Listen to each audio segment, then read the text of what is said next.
Welcome to Devasena అభిరుచులు.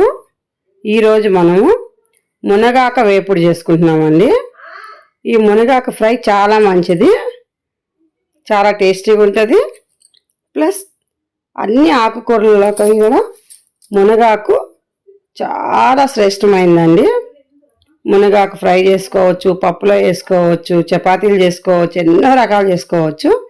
మునగాకు పొడి కూడా చాలా మంచిదండి. ఈరోజు నేను మునగాకు ఫ్రై చేస్తున్నాను.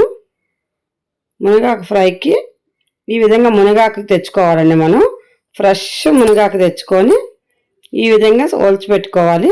ఈ సన్న సన్న పుల్లలు ఉంటే కూడా కడిగేటప్పుడు పోతాయండి. అవి ఇలా శుభ్రంగా 2-3 సార్లు కడుక్కొని ఇలాగ మొత్తం పెట్టేసుకొని స్టవ్ మీద పెట్టి మూత పెట్టాలండి. ఇట్లా మూత పెట్టేసి కొంచెం ఉడికినాలి. వాటర్ వేయకూడదండి. దీంట్లో మనం కడిగిన వాటర్తోనే చేసుకోవాలి.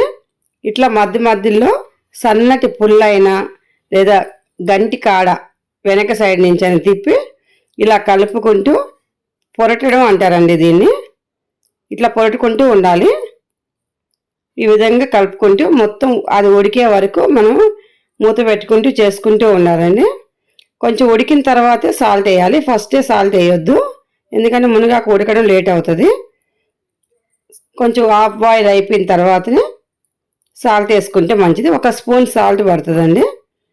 వేసేసి మళ్ళీ అలాగే పొడుతూ ఉండాలండి. మధ్యలో మూత పెట్టుకుంటూ ఈ విధంగా కలుపుకుంటూ ఉడికించుకోవాలి. మునగాకు మనం మొత్తం అయిందా లేదా అని చూసుకోవాలండి. మునగాకు ఉడికింది నేను చూసుకొని కొంచెం లావు గిన్నెలో పెట్టుకోవాలండి, లేకుంటే మాడిపోతుంటుంది. ఇది కొంచెం లావుగా ఉన్న గిన్నె చూసి పెట్టుకోవాలి. ఇది మొత్తం అయిపోయిందండి. ఇప్పుడు దీన్ని తీసి పక్కగా పెట్టుకొని పోపులోకి పల్లీలు డ్రై రోస్ట్ చేసుకోవాలండి. ఈ పల్లీల పొడి వేసుకుంటే చాలా బాగుంటుంది. దీంట్లో పల్లీల పొడి చాలా రుచిగా ఉంటుందండి. ఇది మునగాకులోకి ఈ విధంగా డ్రై రోస్ట్ చేసుకోవాలి. ఇలా వేగితే సరిపోతాయి, మరి ఎక్కువ బ్లాక్గా అవ్వద్దండి. ఇవన్నీ పక్కగా పెట్టేసుకోవాలి. పక్కగా పెట్టేసుకొని మళ్ళీ స్టవ్ మీద కడాయి పెట్టుకున్నాము. ఇప్పుడు మిక్సీలో ఒక 20 ఎండుమిర్చి చేసుకోవాలండి. మునగాకులో కొంచెం కారం ఎక్కువ పడుతుంది, మరి తక్కువ ఉంటే కూడా బాగుంటుంది. ఈ పల్లీలు మనం వేయించిన పల్లీలు పొట్టు తీయొద్దండి. పొట్టు తీయొద్దు, పొట్టులో ఫైబర్ ఉంటుంది కాబట్టి పొట్టుతో కూడా వేసుకుంటేనే మంచిది. కొంచెం జీలకర్ర, కొంచెం సాల్ట్, ఆకుకు సరిపడేంత సాల్ట్ వేసుకున్నాము. ఇప్పుడు ఈ మసాలాకు సరిపడేంత సాల్ట్ ఇప్పుడు ఇందులో వేసుకోవాలి.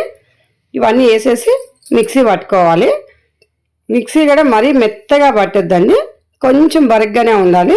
మరి మెత్తగా అంటే ఇట్లా మంచిగా ఉండదు. అది కొంచెం బరకుంటేనే ఆకు అంతా పడుతుంది. ఇప్పుడు స్టవ్ మీద కడాయి పెట్టుకొని కడాయిలో పోపు వేసుకుందామండి. పోపులోకి కొంచెం మినప్పప్పు వేసుకోవాలి. మినప్పప్పు ఒక 2 చెంచాల మినప్పప్పు, ఎండుమిర్చి ఒక 2-3 ఎండుమిర్చి, ఇవి కొంచెం వేగేంత వరకు వేపుకోవాలి. కొంచెం వేపుకున్న తర్వాత ఎల్లిపాయలు కొంచెం ఎక్కువే వేసుకోండి. పెద్ద గడ్డ అయితే ఒక గడ్డ వేసుకోండి, ఎందుకంటే మునగాకులోకి ఎల్లిపాయ చాలా టేస్ట్ వస్తుందండి. అది చాలా స్మెల్ ఉంటుంది, మంచి టేస్ట్ వస్తుంది. ఏ ఫ్రైలకైనా ఎల్లిపాయలు వేసుకుంటే బాగుంటుంది. మునగాకు ఫ్రైకి స్పెషల్గా అండి ఎల్లిపాయ ముఖ్యం.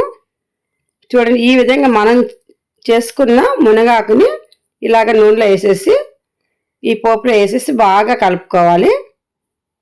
మొత్తం మనం చేసిందంతా కూడా వేసేసుకొని బాగా కలపాలండి. ఇప్పుడు ఎందుకంటే ఈ ఆయిల్, ఈ మినప్పప్పు, ఎల్లిపాయ అంతా కూడా ఆకు పట్టేటట్టు కలుపుకోవాలి.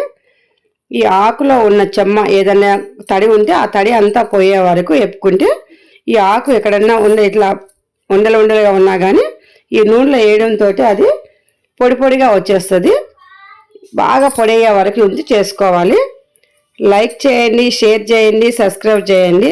కొత్తగా మా ఛానల్ చూసే వాళ్ళు ఉంటే తప్పనిసరిగా సబ్స్క్రైబ్ చేయడం మాత్రం మర్చిపోవద్దండి. సబ్స్క్రైబ్ చేసుకుంటే మేము పెట్టిన వంటలన్నీ కూడా మీకు నోటిఫికేషన్ ద్వారా ప్రతి వంట కూడా వస్తుంటుంది. చూడండి, ఈ పొడిని అంతా కూడా ఇప్పుడు మునగాకు వేగిపోయింది. మనం మసాలా పట్టుకున్న మసాలా మొత్తం కూడా ఈ విధంగా మునగాకులో వేసేసుకొని మళ్ళీ కలుపుకోవాలి. కొంచెం వేయాలండి ఫస్ట్, మళ్ళీ కలుపుకుంటూ మళ్ళీ కొంచెం వేసుకోవాలి. అంతా ఒకేసారి వేయకుండా కొంచెం వేసుకుంటూ మునగాకు అంతా కూడా బాగా కలుపుకోవాలి. ఈ పల్లీలు టేస్ట్ చాలా బాగుంటుంది కాబట్టి ఈ మునగాకులోకి పల్లీలు పొలేసుకుంటే చాలా రుచిగా ఉంటుందండి. ఇది అన్నంలో తినడానికి చాలా బాగుంటుంది. పప్పుచారు చేసుకొని మునగాకు ఫ్రై నంచుకొని తింటే సూపర్గా ఉంటుంది. ఎంత తినాలనిపిస్తుందండి, అంత టేస్టీగా ఉంటుంది ఇది.